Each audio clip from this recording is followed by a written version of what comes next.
जय हिंद। समझते हैं हम लोग कि हवा में तो ऑक्सीजन है, बावजूद हमें ऑक्सीजन सिलेंडर की क्या जरूरत है, और इन ऑक्सीजन सिलेंडर के लिए एक क्रायोनिक टैंकर की क्यों जरूरत पड़ती है, और इन्हें आप सुन रहे होंगे कि ग्रीन कॉरिडोर से लाया जा रहा है। और साथ ही जाइडस कैडिला ने कौन सी कोरोना की वैक्सीन बना ली है, और नेजल स्प्रे कौन सा है जो कोरोना को 90% से ज़्यादा मात्रा में उसका वायरल लोड को कम कर देता है।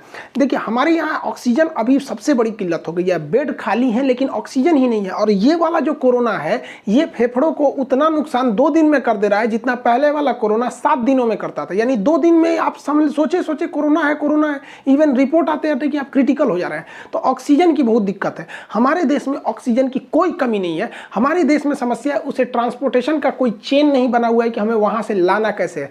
देखिए, हमारे देश में टोटल ऑक्सीजन का जो डिमांड है वो 7000 मीट्रिक टन है। ये डिमांड है हम लोग का आ रहा है, जबकि हमारी जो क्षमता है पर इसको प्रोड्यूस करने की वो है 7800 मीट्रिक टन की। तो इसका मतलब हमारे पास 800 मीट्रिक टन और ज़्यादा ही ऑक्सीजन है जितना डिमांड है। और हम लोग ने अभी गवर्नमेंट ने टारगेट लिया है कि इसे 90,000 मीट्रिक टन ऑक्सीजन की क्षमता को बढ़ा देना है। लेकिन आप देखिए, हम लोग का जो डिमांड है ये डिमांड ज़्यादा नहीं है, फिर भी हम लोग चेन सिस्टम ना होने की वजह से दिक्कत आ जा रहा है। और सबसे बड़ा दिक्कत आता है कि ऑक्सीजन को हम लिक्विड फॉर्म में रखते हैं, और ऑक्सीजन को लिक्विड बनाने के लिए उसे ठंडा करना पड़ता है। एकदम ठंडा कीजिएगा तो वो पानी बनने लगेगा। जैसे आप देखिएगा, ठंड के दिनों में टेम्परेचर घटता है तो हवा पानी बनने लगती है। हम जो सांस अभी छोड़ रहे हैं अभी ये पानी नहीं बन रहा है, लेकिन अगर अभी टेम्परेचर हो जाए जनवरी फरवरी के महीना में हम यही सांस छोड़ेंगे तो इसी में का हवा पानी बनने लगता है जो भाप की तरह दिखने लगता है। तो ऑक्सीजन को ठंडा करना पड़ता है।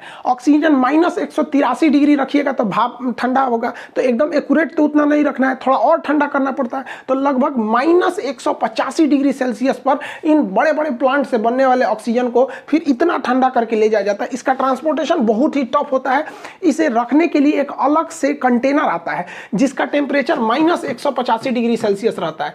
कोई भी चीज का टेम्परेचर अगर 150 डिग्री सेल्सियस से ज्यादा नीचे चला जाता है तो उस टेम्परेचर को हम क्रायोनिक टेम्परेचर के नाम से जानते हैं, क्रायोजेनिक। तो ऐसे टैंकर जो होते हैं उन्हें कहते हैं क्रायोजेनिक टैंकर। टाटा ने अभी ऐसे कई क्रायोजेनिक टैंकर को आयात किया।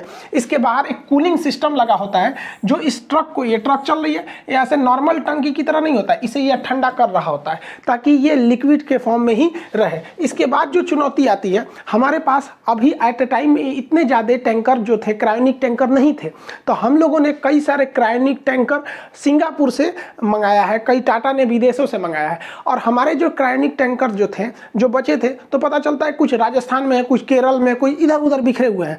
और जो ऑक्सीजन का प्लांट है, जो ज़्यादातर स्टील प्लांट से आ रहे हैं, राउरकेला के स्टील प्लांट, दुर्गापुर, विशाखापट्टनम, यहाँ से ज़्यादा आ रहे हैं, वाईजैग वगैरह से, तो यहाँ तक में वो टैंकर ही नहीं है। तो हमारी भारतीय वायुसेना अपने सबसे बड़े जहाज जो है C-17 ग्लोब मास्टर, उससे इन खाली टैंकरों को भर रही है उसमें, और इनको क्या करती है, वो स्टील प्लांट तक उड़ा के लाती है। फिर ये टैंकर इसमें से निकलते हैं, भरते हैं, फिर उन्हें जगह तक पहुंचा रही है। तो एयरफोर्स ने भी इसमें बहुत ज़्यादा बढ़ चढ़ के हिस्सा लिया ताकि ऑक्सीजन को टाइम से पहुंचाया जा सके। हमारे पास ऑक्सीजन की कमी नहीं है। अब इसमें रेलवे ने भी काम किया, रोल ऑन रोल ऑफ। मतलब आपको अगर मान के चलिए कि उड़ीसा में ये टैंकर भर दिया गया, तो ये ड्राइवर खुद चला के लाएगा, उससे बेटर है कि इसको रोल करके चढ़ा दीजिए किस पर, इस मतलब मालगाड़ी पर, और ये मालगाड़ी चलेगी और फिर जब दिल्ली पहुंचेगी तो उसे उतार दीजिए, तो रोल ऑफ। तो इसी को रोल ऑन रोल ऑफ कहते हैं। लेकिन समस्या क्या है, ये जो ट्रेनें चल रही हैं जरूर है, लेकिन ये लेट चल रही हैं।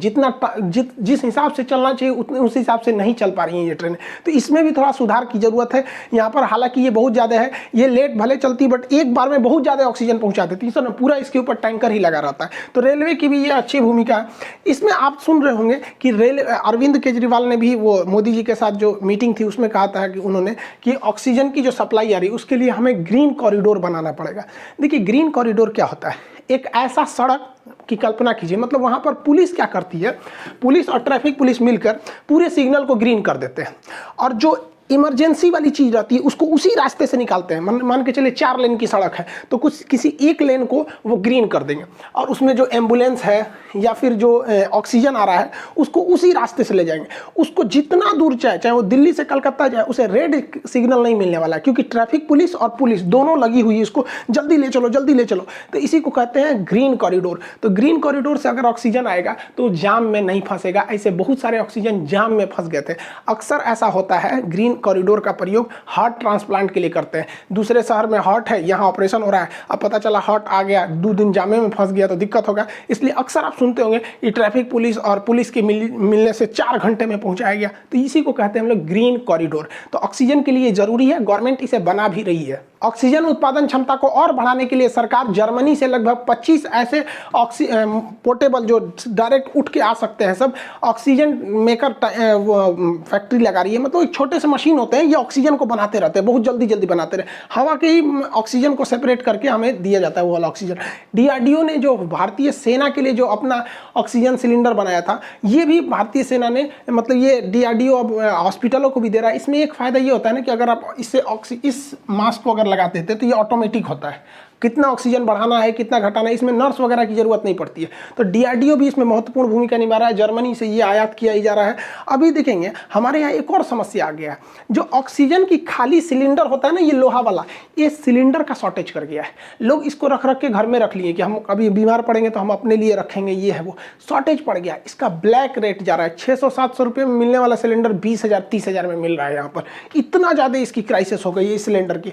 और इसी में क्या कहा जाता है, मतलब एक तो और समस्या समझिए, आप पिछले हफ्ते देखे होंगे कि नासिक में जो ऑक्सीजन सिलेंडर ले जाने वाला टैंकर था, यही लीक कर गया और लीक करने से 20 से 22 लोग की मृत्यु हो गई। कई लोग सोच रहे हैं कि जहरीला होता है क्या, नहीं भैया, ये लीक करके उड़ गया।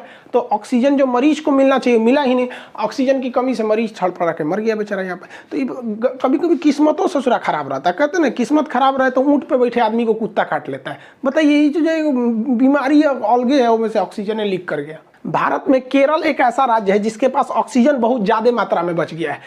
केरल, याद कीजिए, भारत का पहला राज्य था जिसमें कोरोना के सबसे पहले मरीज देखे गए थे। वहीं से यहाँ पे, मतलब भारत में स्टार्टिंग इसी एरिया से हुई थी भारत में।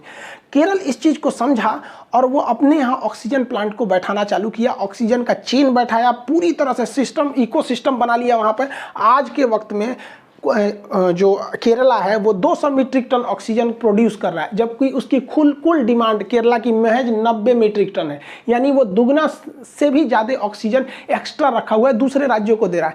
इवन उसने अपनी हॉस्पिटल सुविधा को बढ़ाया, उसके पास जितनी ज़रूरत है उससे 9 गुना ज़्यादा आईसीयू बेड है, जितना ज़रूरत है उससे 9 गुना ज़्यादा वेंटिलेटर है। तो इस मामले में केरल आगे है। जानते हैं क्यों? क्योंकि केरल की साक्षरता दर ज़्यादा है, वहाँ लोग एजुकेटेड ज़्यादा है। यही फायदा होता है एजुकेशन का। और एजुकेशन नहीं रहेगा ना तो उल्टा सीधे चीज़ों में हम लोग उलझ के रह जाएंगे। उत्तर प्रदेश में देखेंगे, नोएडा में एक ऑक्सीजन प्लांट लगा हुआ है, बट उसको पर्यावरण विभाग से एनओसी नहीं मिला है, नो ऑब्जेक्शन सर्टिफिकेट। अरे यार, पर्यावरण वालों को भी समझ में नहीं आता, यहाँ आदमी मर रहा है तुमको वहाँ एनओसी भागा जा रहा है। यहाँ पे गवर्नमेंट को भी देखना चाहिए, जो प्लांट एनओसी से अटके हुए हैं उनको फाइनल कराए।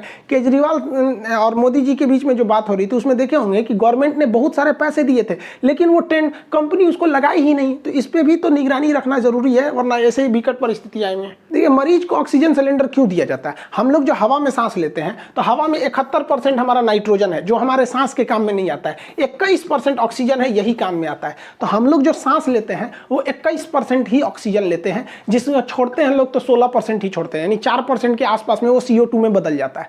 तो यही ऑक्सीजन का हमको काम है 21%। लेकिन जब हमारा शरीर स्वस्थ रहता है ना तो हम 21% में काम चला लेते हैं, चलो ना यार कोई दिक्कत नहीं है यहाँ पे। लेकिन जब हमारे फेफड़े काम करना बंद करने लगते हैं, स्थिति खराब हो जाती है, तो ये 21% काम नहीं आता है।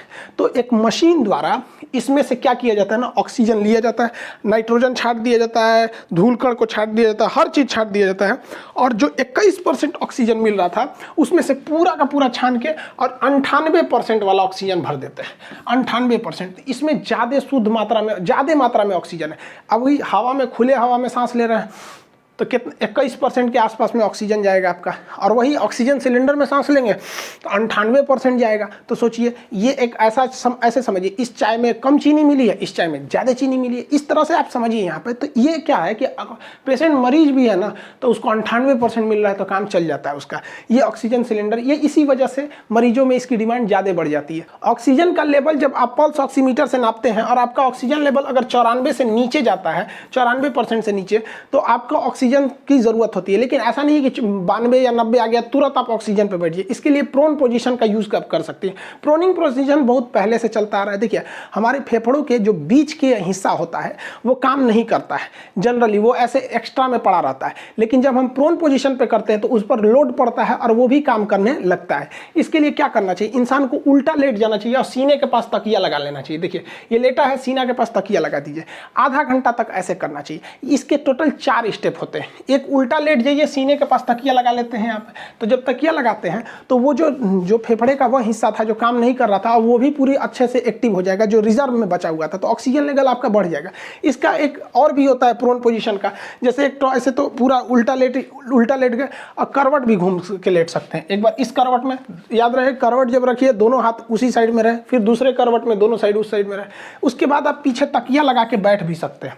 चौकी पे ही जो लेटे हैं उस पे ही आप क्या कीजिए, जैसे आदमी दीवार से टेक लेता है ना, वैसे वहां पर आप तकिया से टेक ले सकते हैं। इसे प्रोनिंग कहते हैं। इससे ऑक्सीजन लेवल बढ़ जाता है और रियल में भी बढ़ जाता है। तो जिन लोगों के पेशेंट में 92 है 90 है वो इसका प्रयोग करेंगे आधा घंटा सुबह और आधा घंटा शाम, तो आपका ऑक्सीजन लेवल वैसे भी आपका नॉर्मल पे आ सकता है यहाँ पे।